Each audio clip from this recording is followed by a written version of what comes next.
September మాసంలో ధనుస్సు రాశి జాతకులకు అంటే ధనుస్సు రాశిలో జన్మించినటువంటి వారికి గ్రహస్థితి మూలకంగా ఈ 8 గ్రహాలు సంచరిస్తూ ఉన్నటువంటి స్థానాల మూలకంగా వాళ్ళు ఎలాంటి ఫలితాలు ఇవ్వబోతున్నారు అనేటువంటి విషయాన్ని చూసినట్టయితే ప్రథమంగా సూర్యుడు 9, 10వ స్థానాలలో సంచరిస్తున్నాడు. అంటే 16వ తారీఖు వరకు 9వ స్థానంలో ప్రతికూలంగా ఉన్నాడు. 16 తర్వాత మాసాంతం కూడాను సూర్య భగవానుడు అనుకూలంగా ఉన్నాడు. ఇక కుజుడు 10వ స్థానంలో సంచరిస్తున్నాడు, 13వ తారీఖు వరకు ప్రతికూలంగా ఉన్నాడు. తదనంతరం 11వ స్థానంలో అనుకూలంగా ఉన్నాడు. బుధుడు భాగ్య 10వ స్థానాలలో సంచరిస్తున్నాడు, అనుకూలం. గురువు ముఖ్యంగా 7వ స్థానంలో సంచరిస్తున్నాడు, అనుకూలంగా ఉన్నాడు. శుక్రుడు 8వ, 9వ స్థానాలలో అనుకూలంగా సంచరిస్తున్నాడు. శనైశ్చరుడు అర్ధాష్టమ స్థానంలో సంచరిస్తున్నాడు. ధనుస్సు రాశి వారికి శని 4వ స్థానంలో సంచరిస్తున్నాడు. అయితే వక్రించినాడు గనక వక్రించి మీనరాశిలో సంచరిస్తున్నాడు ఈ సెప్టెంబర్ మాసంలో. కనుక అర్ధాష్టమ స్థానం మూలకంగా ఇచ్చేటువంటి దుష్ఫలితాలు, ఆ దుష్ప్రభావం ఏదైతే ఉందో అది కొంతవరకు తగ్గేటువంటి అవకాశాలు ఉన్నాయి ఆ వక్రరీత్యా వక్రించడం మూలకంగా. కనుక ఎంత మోతాదులో మనకు అనర్థము శని మూలకంగా కలుగుతుందో అంత ఈ వక్రించినటువంటి సమయం లోపల ఉండదు. కనుక శని భగవానుడి మూలకంగా కొంత మనకు ప్రతికూలత తగ్గే అవకాశం ఉంది. ఇక రాహువు 3వ స్థానంలో అనుకూలంగా ఉన్నాడు, కేతువు భాగ్యస్థానంలో ప్రతికూలంగా ఉన్నాడు. ఈ విధంగా గ్రహస్థితి ఉంది. ధనుస్సు రాశి వారికి ఈ గ్రహస్థితి, ఈ స్థానాలను మనం చూసినట్టయితే ఓవరాల్గా మిశ్రమ ఫలితాలే ఉన్నాయి. గురువు, రాహువు మంచి స్థానాలలో సంచరిస్తున్నారు, అనుకూలంగా ఉన్నారు. ప్రధానమైనటువంటి గ్రహాలు ముఖ్యంగా ధనుస్సు రాశి వారికి రాస్యాధిపతి గురువు యొక్క అనుగ్రహం ఉన్నట్టయితే చాలా విషయాలలో ధనుస్సు రాశి వారికి కలిసి వస్తుంది. అది ఈ మాసంలో ఉంది. రాస్యాధిపతి, చతుర్థాధిపతి, కేంద్రాధిపతి అలాంటి గురు భగవానుడు అనుకూలంగా ఉన్నాడు గోచార రీత్యా. కాబట్టి సత్ఫలితాలను మనము ఎక్స్పెక్ట్ చేయవచ్చు ధనుస్సు రాశి వారి. కనుక ఓవరాల్గా మనకు మిశ్రమ ఫలితాలు ఉన్నాయి. కొన్ని విషయాలలో అనుకూలత, మరికొన్ని విషయాలలో ఇబ్బందులు తప్పవు. అయితే ప్రారంభించినటువంటి పనులను మీరు సకాలంలో పూర్తి చేయగలుగుతారు. సమయస్ఫూర్తితో నిర్ణయాలను తీసుకుంటారు. రాబడి నిలకడగానే ఉంటుంది. అంటే ఆదాయము నిలకడగా ఉండడము చాలా ముఖ్యం. ఎందుకంటే శని మూలకంగా మనము రాబడి ఖర్చులను ఎక్స్పెక్ట్ చేయవచ్చును. అలాంటి శని అర్ధాష్టమ స్థానంలో ఉన్నప్పటికీ వక్రించినాడు గనక నిలకడగానే ఉంటుంది ఆదాయము అనేటువంటి విషయం మనకి ఇక్కడ ద్యోతకమవుతుంది. ఇక హెచ్చు తగ్గులతో కొన్ని ఇబ్బందులు అక్కడక్కడ ఉన్నప్పటికీ ఓవరాల్గా మీరు ఎక్స్పెక్ట్ చేసినటువంటి డబ్బు వస్తుంది. 3-4 వారాలలో బంధువర్గంతో ప్రోత్సాహము, అంటే బంధువర్గం యొక్క సహాయ సహకారాలు, వాళ్ళ యొక్క చేయూత మీకు లభిస్తుంది. ఆధ్యాత్మికవేత్తలతో, ఉన్నత స్థాయిలో ఉన్న వారితో కలుసుకోవడం అనేటువంటిది ఈ మాసంలో జరుగుతుంది. ఆధ్యాత్మికవేత్తలు, ప్రవచనాలు చెప్పేటువంటి వ్యక్తులు, సమాజానికి హితాన్ని కోరేటువంటి వాళ్ళు, మంచి స్థాయిలో ఉన్నటువంటి వాళ్ళతో మీకు సంబంధాలు ఈ మాసంలో పెరిగేటువంటి అవకాశాలు ఉన్నాయి. వాళ్ళతో స్నేహం పెరుగుతుంది. ఇక సహాయ సహకారాలను అందిస్తారు, అందుకుంటారు. కాబట్టి మీకు ఒక రకంగా సంతృప్తిగా ఉంటుంది. వాహనము, భూమి కొనుగోలు ప్రయత్నాలు ఈ మాసంలో ఉన్నాయి. స్నేహితులతో కార్య సాఫల్యము ఉన్నప్పటికీ ఖర్చులు, వివాదాలు కూడాను ఒక పక్కన ఉన్నాయి. కాబట్టి ఫ్రెండ్ సర్కిల్స్తో మీరు మాట్లాడుతున్నప్పుడు కానివ్వండి, వాళ్లతో సహాయ సహకారాలు తీసుకుంటున్నప్పుడు కొంత జాగ్రత్తలు తీసుకోండి. కార్య సాఫల్యత ఉంది, కానీ ఖర్చులు, వివాదాలు కూడా ఉన్నాయి. కాబట్టి కొంత జాగ్రత్తగా నిర్ణయాలు తీసుకోండి. ఇంటి వాతావరణం మట్టుకు మీకు సంతృప్తిగా ఉంటుంది. సమస్యలను పెద్దలు, ఆత్మీయులతో బాగా చర్చించి, అనుభవజ్ఞులతో చర్చించి పరిష్కరించుకుంటారు. ఉద్యోగస్తులకు ఆఫీసులో అనుకూల వాతావరణము ఉంది. ఉద్యోగస్తులు ఓవరాల్గా సంతృప్తిగా ఉంటారు. చదువు పూర్తయి ఉద్యోగ వేటలో ఉన్నటువంటి వాళ్ళు, ఉద్యోగ ప్రయత్నంలో ఉన్నటువంటి వాళ్లకు ఈ మాసం బాగా కలిసి వస్తుంది, అనుకూలంగా ఉంది, కొత్త ఉద్యోగంలో చేరుతారు. ఇక చదువు విషయంలో ఉన్నత విద్యకై ప్రయత్నాలు చేస్తున్నటువంటి వాళ్ళ విషయం మనం చూసినట్టయితే హయ్యర్ ఎడ్యుకేషన్కి కూడాను ఈ సెప్టెంబర్ మాసం చాలా అనుకూలంగా ఉంది.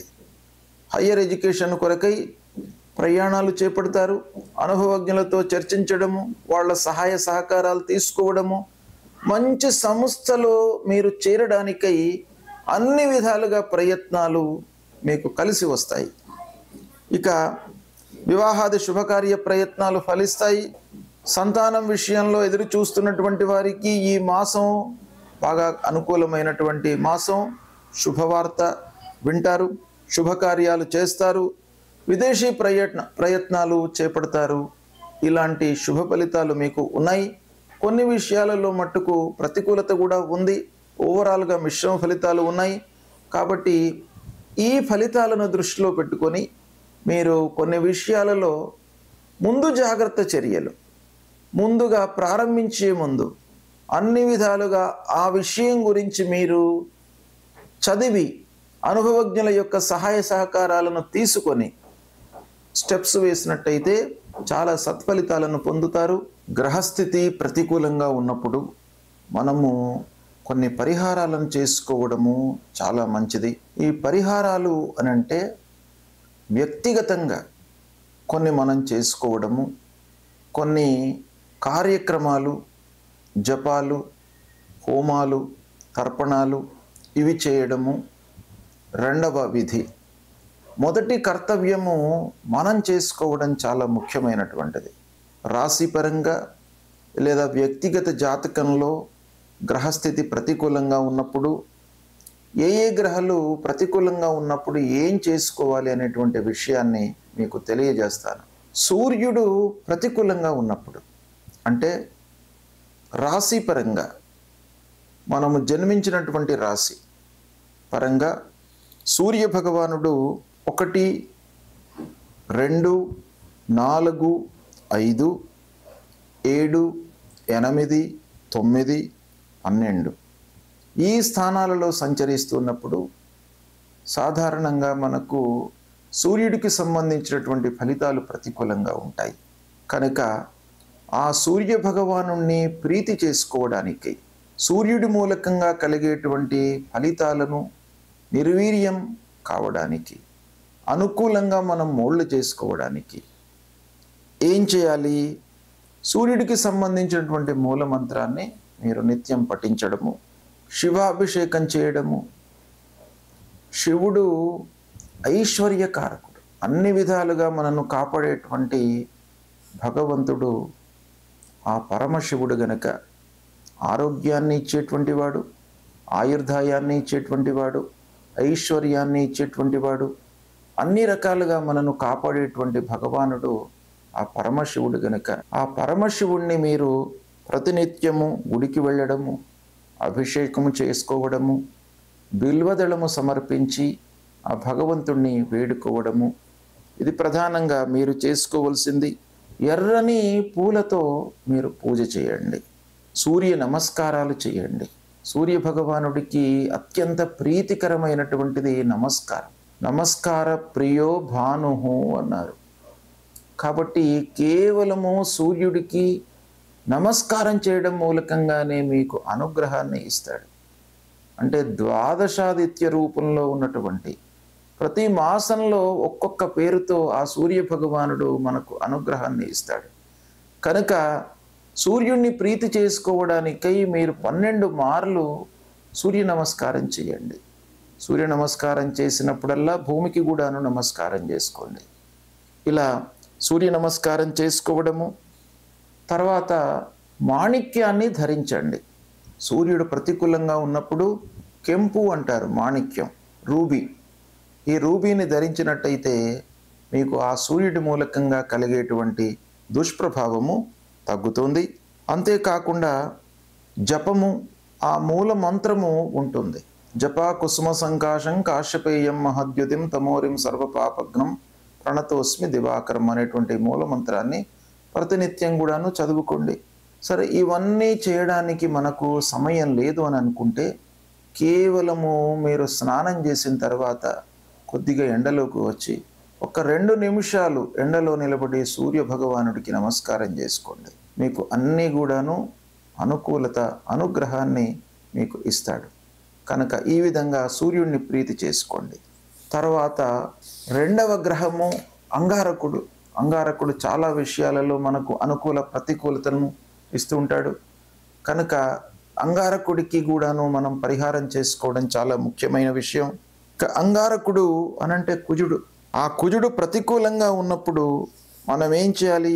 ఏ స్థానాలలో ప్రతికూలతను ఇస్తాడు అనంటే 1, 2, 4, 5, 7, 8, 9, 12 స్థానాలలో సంచరిస్తున్నప్పుడు ప్రతికూలమైనటువంటి ఫలితాలను ఇస్తాడు. అంగారకుడి ప్రీత్యర్థమై మూలమంత్రాన్ని జపించడము, సుబ్రహ్మణ్య స్వామిని ఆరాధించడము. సుబ్రహ్మణ్య స్వామి దేవాలయానికి వెళ్ళండి. సుబ్రహ్మణ్య స్వామి దేవతల యొక్క సైన్యానికి అధిపతి. సుబ్రహ్మణ్య స్వామి చాలా విషయాలకు కారకుడు. కనుక ఆ సుబ్రహ్మణ్య స్వామిని ప్రీతి చేసుకోవడానికై, ఆ కుజ భగవానుని ప్రీతి చేసుకోవడానికై సుబ్రహ్మణ్య స్వామిని వేడుకోండి. సుబ్రహ్మణ్య స్వామి దేవాలయానికి వెళ్ళండి, అభిషేకం చేసుకోండి. మహాకాళి, మహాలక్ష్మి, మహాసరస్వతి అని కూడాను పూజించడం మూలకంగా మీ లోపల ఒక ధైర్య సాహసాలు కలుగుతాయి. తర్వాత కందులను దానంగా ఇవ్వండి, పగడం ధరించండి. ఇవి చేసినట్టయితే అంగారకుడు అంటే కుజుడు మీకు అనుకూలమైనటువంటి ఫలితాలను ఇస్తాడు. ఇక బుధుడు కూడాను చాలా ముఖ్యమైనటువంటి గ్రహం.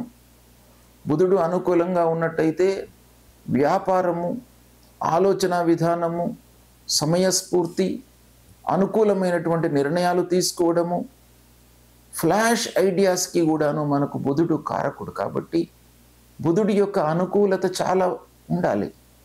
కనుక బుధుడు ప్రతికూలంగా ఉన్నప్పుడు మనము మూలమంత్రాన్ని జపించడము లేదా విష్ణువును పూజించడము, ఆ శ్రీమన్నారాయణుణ్ణి పూజించడం మూలకంగా మీ లోపల స్థిరత్వం కలుగుతుంది. సమయానుకూలంగా మీరు నిర్ణయాలు తీసుకోగలుగుతారు. మీ లోపల ఆ సమస్యకు సంబంధించినటువంటి పరిష్కార మార్గాన్ని ఆ భగవంతుడు మీకు ఇస్తాడు. కాబట్టి విష్ణువును పూజించండి, విష్ణు సహస్రనామాలు పఠించండి, పచ్చటి పూలతో పూజించండి, పెసళ్ళు దానం ఇవ్వండి. తర్వాత మూలమంత్రాన్ని నిత్యం కూడాను పఠించండి. ఇవి చేయడం మూలకంగా మీకు బుధుడు అనుకూలిస్తాడు, అనుకూలమైనటువంటి ఫలితాలను ఇస్తాడు. ఇక ముఖ్యమైనటువంటి గ్రహము, చాలా విషయాలలో ప్రభావాన్ని చూపించేటువంటి గ్రహము గురుగ్రహము. ఈ గురువు అనుకూలంగా ఉన్నట్టయితే అద్భుతాలు జరుగుతాయి, ప్రతికూలంగా ఉన్నట్టయితే మీకు ఆలస్యము, ఆటంకాలు, సమయానికి కాకపోవడము, మధ్యలో వదిలిపెట్టడము, ఇలాంటివి ఎన్నెన్నో మీకు ఇబ్బందులకు కారకుడు గురువు. కాబట్టి ఆ గురువు ప్రీతి కొరకై, గురువును ప్రీతి చేసుకోవడానికై మూలమంత్రాన్ని పఠించండి. దేవానాంచ ఋషీణాంచ గురుం కాంచన సన్నిభం వందనీయం త్రిలోకానం తం నమామి బృహస్పతి అనేటువంటి మూలమంత్రాన్ని పఠించండి. తర్వాత సద్గురువులను సందర్శించుకోండి, ఆధ్యాత్మికవేత్తలతో మాట్లాడండి, దైవిక కార్యక్రమాలలో పాల్గొనండి, సమాజానికి హితము చేసేటువంటి పనులను చేయండి. నలుగురికి దానం చేయడము, అన్నదానం చేయడము, వస్త్రదానం చేయడము, విద్యాదానం చేయడము, ఇలాంటివి మీరు చేసినట్టయితే ఆ గురువు ప్రీతి చెంది మీకు అనుగ్రహాన్ని కలిగిస్తాడు. దక్షిణామూర్తిని పూజించండి, దత్తాత్రేయ స్వామిని కొలవండి. పసుపువచ్చ వస్త్రంలో, పచ్చటి వస్త్రంలో శనిగలు ఉంచి దానమివ్వండి. కనక పుష్యరాగాన్ని ధరించండి. ఈ విధంగా చేసినట్టయితే గురు భగవానుడు ప్రీతి చెందుతాడు. ముఖ్యంగా గురువును ప్రీతి చేసుకోవడానికై సద్గురువులను సందర్శించడము, మాతాపితృవులను సేవించడము, ఇవి చాలా ముఖ్యమైనటువంటివి. తల్లిదండ్రులను మీరు సేవించండి, గురు భగవానుడి యొక్క అనుగ్రహం మీకు లభిస్తుంది. సద్గురువులను, ఆధ్యాత్మికవేత్తలను, సమాజం కొరకే వాళ్ళ జీవితాన్ని అంకితం చేసినటువంటి మహానుభావులు ఉంటారు. వాళ్ళను దర్శించుకోండి. వాళ్ళ మూలకంగా మీకు ఆ గురువు యొక్క అనుగ్రహం లభిస్తుంది. ఇక శుక్రుడు మనకు ఆనందాన్ని, సౌఖ్యాన్ని, కావలసినటువంటి వస్తువులను, వస్త్రాలను, ప్రశాంతతను ఇచ్చేటువంటి గ్రహము శుక్రగ్రహము. ఈ శుక్రగ్రహము మీకు ప్రతికూలంగా ఉన్నప్పుడు మూలమంత్రాన్ని జపించండి. పార్వతీదేవిని, లక్ష్మీ అమ్మవారిని కొలవండి. తెల్లటి పూలతో మీరు పూజించండి అమ్మవారిని. అమ్మవారు ప్రీతి చెంది మీకు కావలసినటువంటి అన్ని సదుపాయాలను కూడాను మీకు అనుగ్రహిస్తారు. తెల్లని వస్త్రము, బొబ్బర్లు ఇవి దానంగా ఇవ్వండి. వజ్రాన్ని ధరించండి. మూలమంత్రాన్ని జపించండి. హేమకుంద మృళాలాభం దైత్యానాం పరమాం గురుం సర్వశాస్త్ర ప్రవక్తారం భార్గవం ప్రణమామ్యహం అనేటువంటి మూలమంత్రాన్ని ప్రతినిత్యం కూడాను చదువుకోండి. మీకు అనుగ్రహాన్ని పొందుతారు శుక్రుడి మూలకంగా. ఇక శనీశ్వరుడు చాలా విషయాలలో ప్రభావాన్ని చూపించేటువంటి గ్రహం. ఈ శని గ్రహము డైరెక్ట్గా మనకు డబ్బుపై, ఆదాయంపై, ఖర్చుపై, మన శ్రమపై ప్రభావాన్ని చూపిస్తాడు. కాబట్టి ఈ శని ప్రతికూలంగా ఉన్నప్పుడు మూలమంత్రం తప్పకుండా మీరు జపించండి. నీలాంజన సమాభాసం రవిపుత్రం యమాగ్రజం ఛాయా మార్తాండ సంభూతం తం నమామి శనీశ్వరం. ఈ మూలమంత్రాన్ని జపిస్తూ శివుణ్ణి ఆరాధించండి. ఆ పరమశివుడికి అభిషేకం చెయ్యండి. శని స్తోత్రాన్ని పఠించండి. శివ పూజ మూలకంగా మీకు అద్భుతాలు జరుగుతాయి. ఆ శివుణ్ణి నమ్ముకొని ప్రతినిత్యం కూడాను దైవారాధన చేస్తూ శివాలయానికి వెళుతూ ఆ శంకరుడిపై ఒక బిల్వదళాన్ని ఉంచి మీరు నమస్కారం చేసుకున్నట్టయితే మహద్ ఆనంద పరవశుడైనటువంటి ఆ శంకరుడు మిమ్మల్ని అనుగ్రహిస్తాడు. ఆ శని మూలకంగా కలిగేటువంటి దుష్ప్రభావం దూరం అవుతుంది. ఆంజనేయ స్వామిని కూడాను కొలవండి. భయము, ఆందోళన ఇవి లేకుండా మిమ్మల్ని కాపాడుతాడు. నల్లటి వస్త్రము, నల్లని నువ్వులను దానంగా ఇవ్వండి. ఇంద్రనీలాన్ని ధరించండి. ఇవి చేయడం మూలకంగా శని యొక్క ప్రభావం తగ్గుతుంది. శని స్తోత్రము ఉంటుంది. రాహువు ప్రతికూలంగా ఉన్నప్పుడు మనము ఏమి చేసుకోవాలి అనేటువంటి విషయాన్ని మనం చూసినట్టయితే, రాహువు గోచార రీత్యా 3, 6, 11 స్థానాలలో శుభ ఫలితాలను ఇస్తాడు. మిగతా అన్ని స్థానాలలోనూ ప్రతికూలమైనటువంటి ఫలితాలు ఇస్తాడు.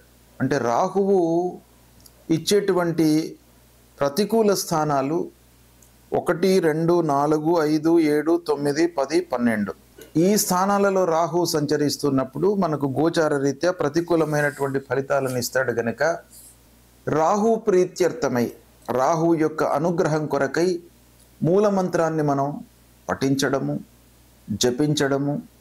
రాహు మూలమంత్రం అర్ధకాయం మహావీర్యం చంద్రాదిత్య విమర్ధనం సింహికా గర్భసంభూతం తం రాహుం ప్రణమామ్యహం. ఈ మూలమంత్రాన్ని ప్రతినిత్యం కూడాను జపించడము, దుర్గామాతను పూజించడం. దుర్గాదేవి మహాకాళి, మహాలక్ష్మి, మహాసరస్వతి స్వరూపిణి అయినటువంటి ఆ దుర్గామాతను పూజించడం మూలకంగా కూడాను మనకు రాహు యొక్క ప్రతికూలత తగ్గుతుంది. ఇక మినుములు దానంగా ఇవ్వడం, గోమేధికాన్ని ధరించడము, ఇవి చేసినట్టయితే రాహు మూలకంగా కలిగేటువంటి దుష్ప్రభావము తగ్గి మంచి ఫలితాలను పొందేటువంటి అవకాశము ఉంటుంది. కాబట్టి ఇవి దానము, పారాయణము, జపము, దానము ఇవి ఇవ్వడం మూలకంగా మనకు మంచి జరుగుతుంది. కనుక ముందుగా మీరు చేయవలసినటువంటిది అమ్మవారిని ప్రతినిత్యం కూడాను దర్శనం చేసుకోండి.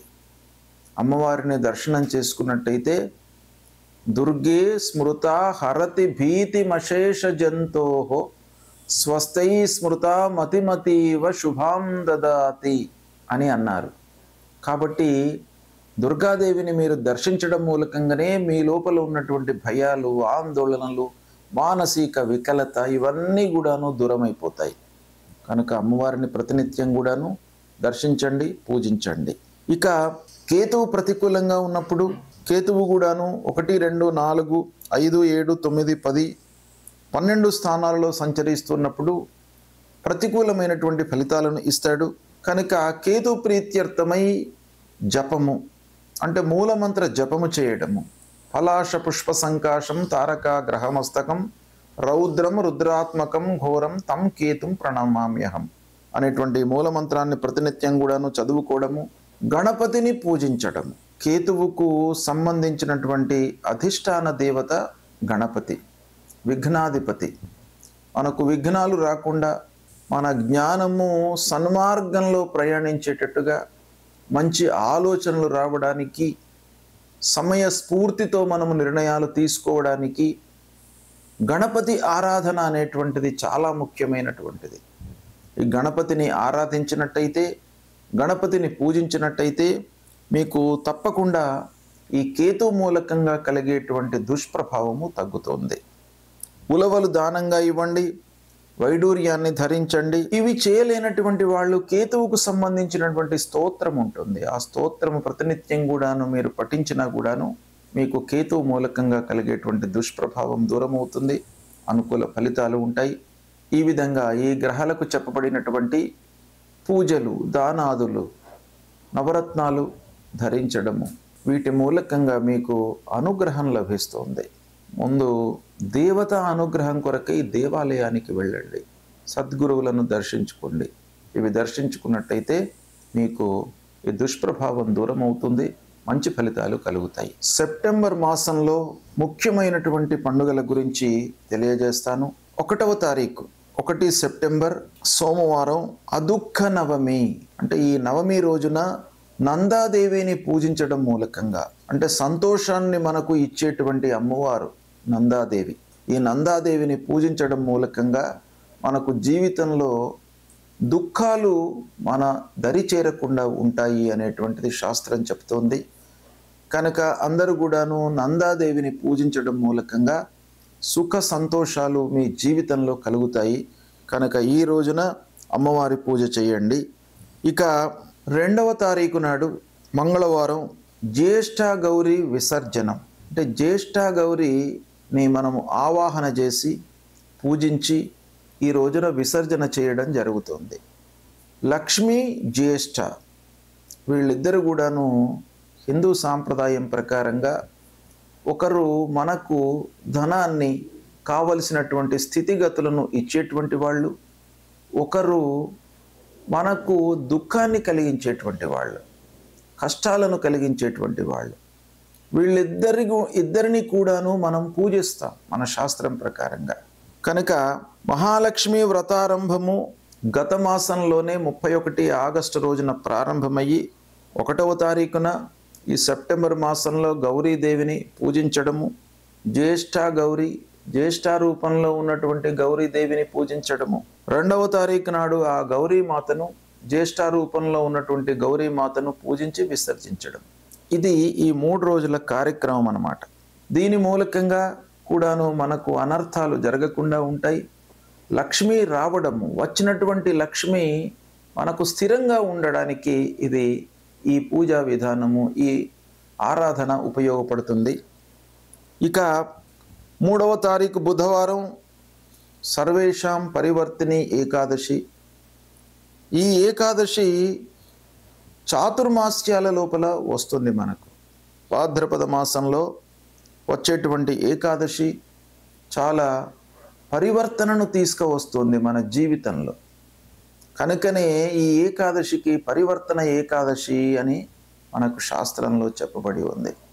అంటే ఈ ఏకాదశి రోజున ఉపవాసం చేసి ద్వాదశి రోజున పారణ చేసినట్టయితే మనకు మన జీవితం లోపల పరివర్తన జరుగుతుంది.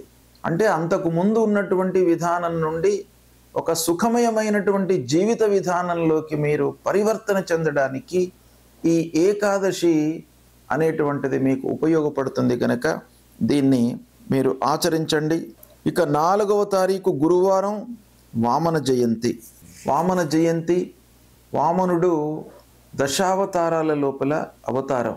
ఈ వామనుణ్ణి పూజించడం మూలకంగా అనర్థాలన్నీ కూడాను దూరమవుతాయి, అత్యాశలకు తావు లేకుండా ఉంటుంది. కాబట్టి ఈ వామనుణ్ణి మనము ఈ రోజున పూజిస్తాం. తర్వాత భువనేశ్వరి మాత యొక్క జయంతి కూడాను ఇదే రోజు అవుతుంది. ఆ భువనేశ్వరి మాత అనుగ్రహం మూలకంగా మనకు అన్ని రకాల సౌకర్యాలు సుఖాలు జీవితంలో కలుగుతాయి కనుక ఈ రోజున భువనేశ్వరి మాతను కూడాను పూజిస్తాం. ఇదే రోజు నుండి చాతుర్మాస్య దీక్షను పాటిస్తున్నటువంటి వాళ్ళు క్షీరాన్ని అంటే పాలను త్యజిస్తారు. ఈ రోజున దధి దానంగా ఇస్తారు, అంటే పెరుగు దానం చేసి క్షీరాన్ని వర్జిస్తారు. చాతుర్మాస్యాలలో ఒక్కొక్కటి వదిలిపెట్టి ఒకదాన్ని దానంగా ఇవ్వడం అనేటువంటిది మన శాస్త్రంలో ఉంది. ఇక 6వ తారీఖు శనివారం గణేష నిమజ్జనం. అనంత చతుర్దశి రోజున గణేశుణ్ణి మనము నిమజ్జనం చేయడము శాస్త్ర విహితంగా ఉంది. గత నెల 27వ తారీఖు నాడు వినాయక చవితి బుధవారం. ఆ రోజున వినాయకుడిని మనం స్థాపన చేసి షోడశోపచార పూజలు చేసి నైవేద్యము ఉండ్రాళ్ళు సమర్పించి చంద్రోదయం వరకు చంద్రుణ్ణి మనము చూడకుండా, అంటే చంద్ర దర్శన నిషేధము మనకు వినాయక చవితి రోజున ఉంటుంది. రాత్రి 9 వరకు చంద్రుణ్ణి చూడకుండా ఉండాలి, దాని తర్వాత చూడవచ్చును. ఆ లోపల ఒకవేళ చంద్రుణ్ణి మనం చూసినట్టయితే అనవసరమైనటువంటి నిందలకు విమర్శలకు గురి అవుతారు అనేటువంటిది మనకు శాస్త్రం చెప్తుంది. ఆ రోజున మనము స్థాపన చేసినటువంటి వినాయకుడిని ప్రతినిత్యం కూడాను షోడశోపచార పూజ చేసి నైవేద్యము సమర్పించి ఆ గణపతి విఘ్నరాజు యొక్క అనుగ్రహాన్ని పొంది మళ్ళీ గణేశుణ్ణి 6వ తారీఖు శనివారం రోజున నిమజ్జనం చేయడం అనేటువంటిది మన శాస్త్రంలో ఉంది. ఇది ప్రధానంగా అనంత చతుర్దశి రోజున గణేష నిమజ్జనం అనేటువంటిది మనం జరుపుతాం. అదే రోజున అనంత పద్మనాభ స్వామిని పూజిస్తాం. అనంత పద్మనాభ స్వామి యొక్క వ్రతము ఆ రోజున ఆచరిస్తాం. ఇక 7వ తారీఖు నాడు ఆదివారము చంద్రగ్రహణము ఉంది. ఖగ్రాస చంద్రగ్రహణం. ఈ గ్రహణము రాత్రి 9:57 నుండి రాత్రి 1:27 వరకు ఉంది. ఇది సంపూర్ణ చంద్రగ్రహణము. ఈ గ్రహణము ఏ రాసులలో వస్తుంది, ఎవరు ఆచరించాలి, ఎవరు చూడకూడదు, ఎవరు చూడాలి, ఈ గ్రహణానికి సంబంధించినటువంటి విధి విధానాలను మీకు తర్వాత నేను వివరంగా తెలియజేస్తాను. ఇక 8వ తారీఖు సోమవారం రోజున మహాలయ పక్షారంభం. దీన్ని పితృపక్షాలు ప్రారంభము అని అంటారు. అంటే మనను పెంచి పెద్ద చేసి మనకు జీవితాన్ని జన్మను ప్రసాదించినటువంటి తల్లిదండ్రులకు వారిని ఉద్దేశించి వాళ్ళు జన్మ మనకు ఇవ్వడం మూలకంగా మనము ఈ స్థితిలో ఉన్నాం కనుక తల్లిదండ్రులు జీవించి ఉన్నంత వరకు వాళ్లకు సపర్యలు చేస్తూ దేహత్యాగం చేసిన తర్వాత వాళ్ళ విషయమై తర్పణాలు, పిండ ప్రదానాలు, దానాదులు ఇవన్నీ కూడాను చేయడము ఈ మహాలయ పక్షం లోపల మనకు శాస్త్రం చెప్పింది గనక మహాలయ పక్షారంభము 8వ తారీఖు సోమవారం నాడు ప్రారంభమవుతుంది. ఇక 10వ తారీఖు బుధవారం సంకష్టహర చతుర్థి. అన్ని కష్టాలను దూరం చేసేటువంటి ఆ మహాగణాధిపతికి ఈ రోజున ఉపవాసము ఉండి రాత్రి 8:14 వరకు ఉపవాసాన్ని ఆచరించి తదనంతరము భోజనం చేయడం ద్వారా ఆ గణపతి సంతృప్తి చెంది మీకు కష్టాలు కలగకుండా చూస్తాడు, అనుగ్రహిస్తాడు. కనుక సంకష్టహర చతుర్థి వ్రతాన్ని ఆచరించండి. ఇక తరువాత మళ్ళీ ముఖ్యమైనటువంటి పండుగ 19వ తారీఖు శుక్రవారం మాస శివరాత్రి. ప్రతి మాసం లోపల కూడాను అమావాస్య కంటే ముందు పరమశివుడికి అత్యంత ప్రీతికరమైనటువంటి రోజు మహాశివరాత్రి. అందులో ప్రతి నెలకొక్కసారి వచ్చేటువంటిది మాస శివరాత్రి. ప్రతి మాసంలో అమావాస్య కంటే ముందు వస్తుంది గనక మాస శివరాత్రి అన్నాం.